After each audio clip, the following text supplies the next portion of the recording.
So I'm deeply honored to receive the Dangal Bantayog ng Katatagan Award para sa Dangal ng Pilipino sa Pagtataguyod ng Pribado at Pampublikong Katatagan. We all know that while the Philippines has made significant progress in the fields of DENR and climate action, we remain one of the most vulnerable countries to natural hazards and man-made hazards, as well as the impacts of climate change. The IPCC's sixth assessment report states that the challenges we face will be rapid in some cases in terms of the pace of climate change. What is happening to our ecosystems in our communities is now indisputable, referring to the fact that humans have caused this problem, and in some cases, our ecosystems are at the point of being irreversibly damaged. That report says that we all have a responsibility in this situation. These have highlighted the need for our multi-stakeholder collaboration that is based on science.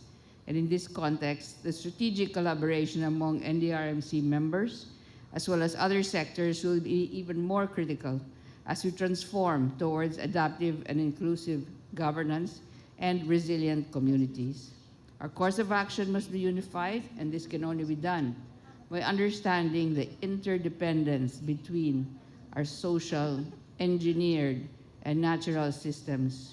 We have a president that we are very lucky to have who understands the linkage between human development, economic development, natural hazards, climate change, biodiversity, water, and health.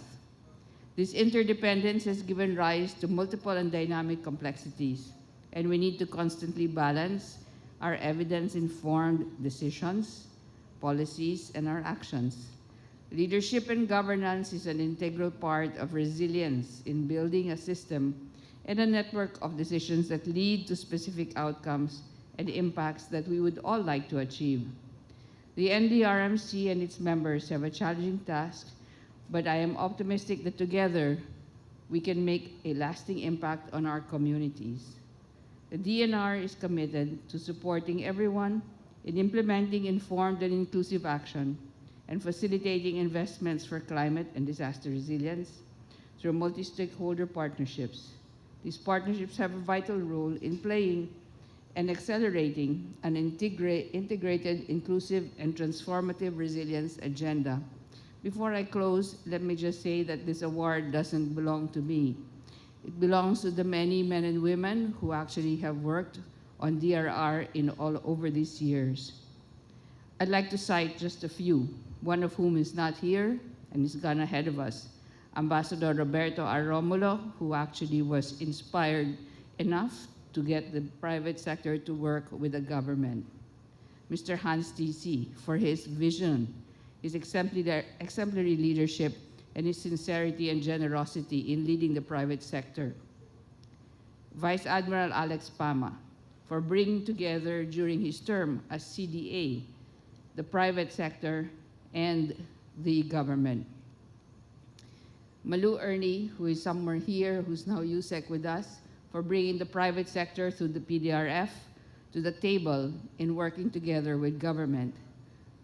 Professor Jessica Bercilia, whom you heard this morning, who brought civil society to the table as well.